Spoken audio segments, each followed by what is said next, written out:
You ever try baking with an American recipe and think, what the hell is a cup?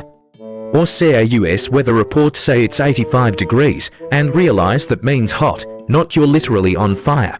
Yeah, welcome to the imperial system, or as I like to call it, the math nobody asked for. The US is one of only 3 countries on Earth still using Fahrenheit, miles, and inches.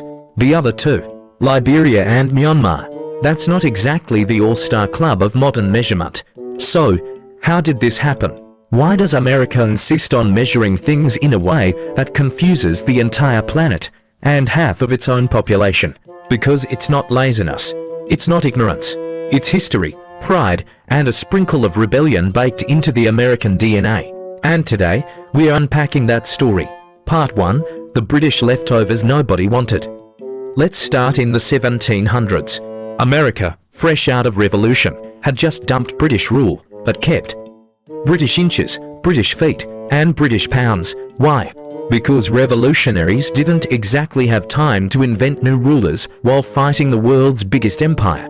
So when the US declared independence, it said freedom from the crown.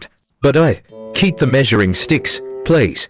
The irony. While America was holding on to British measures, Britain itself slowly switched toward the metric system in the 19th century.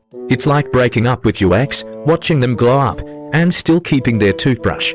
Part 2, the metric system knocked, but no one answered. Here's where it gets juicy. In 1866, Congress legalized the use of the metric system in the US. Yes, America could have gone metric over 150 years ago. They just didn't. Why? Because switching systems is a logistical nightmare. Imagine changing every road sign, every product label, every recipe, every school textbook. The cost was estimated to be in the hundreds of billions. But it's not just about cost, it's about culture. Americans had already learned miles and inches. People measured babies in pounds, land in acres, and beer in ounces. You can't just tell grandma her cake now needs 240 milliliters of milk instead of 1 cup. That's not a conversion, that's a war crime. Part 3, the space race, the mistakes, and the stubbornness. Fast forward to the 1960s. The space race is on. America's scientists are collaborating with international partners, who, of course, all use metric. So NASA decides to adopt metric internally. Smart, right? Until someone forgets to actually convert the data. Q 1999. The Mars Climate Orbiter disaster. NASA lost a $125 million spacecraft because one team used metric and another used imperial. The probe literally missed Mars because of inches versus centimeters. That's the cosmic version of losing your car keys, except your car is a satellite and it's now floating somewhere between Earth and regret. Even that didn't convince the US to fully switch. Instead, NASA just said, okay, fine, we'll double check next time. Part 4, the psychology, our way or the highway.